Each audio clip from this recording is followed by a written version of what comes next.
আসসালামাইকুম গাইজ, আশা করি ভালো আছেন। আজকে এটি গুরুত্বপূর্ণ তথ্য দিব। সেটি হচ্ছে অনেকেরই অনেক সময় দেখা যায় যে প্রেশার বেড়ে যায়।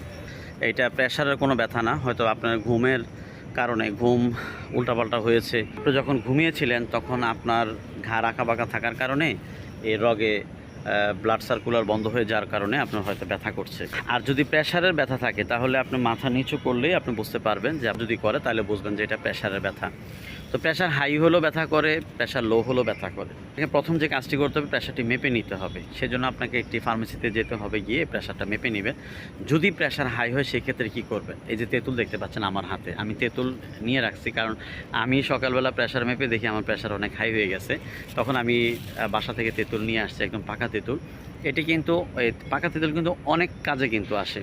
বিশেষ করে হজম শক্তি বৃদ্ধি করে, ডায়াবেটিস কন্ট্রোল করে, হ্যাঁ, আপনার ওজন কমাতে সাহায্য করে, পেপটিস আলসার যদি থাকে সেটিও ভালো করবে, হার্ট ভালো রাখতে সাহায্য করবে, স্কিন ভালো রাখতে সাহায্য করবে, সর্বোপরি ক্যান্সারেও কিন্তু এটি ভালো কাজ করবে।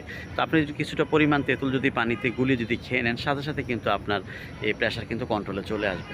ভিডিওটি অবশ্যই শেয়ার করে দিবেন, ভালো লাগলে কমেন্ট করে জানাবেন। আমাদের চ্যানেলে কিন্তু আরও অনেক গুরুত্বপূর্ণ ভিডিও রয়েছে, একটু ভিজিট করবেন প্লিজ। আসসালামু আলাইকুম, ভালো থাকুন।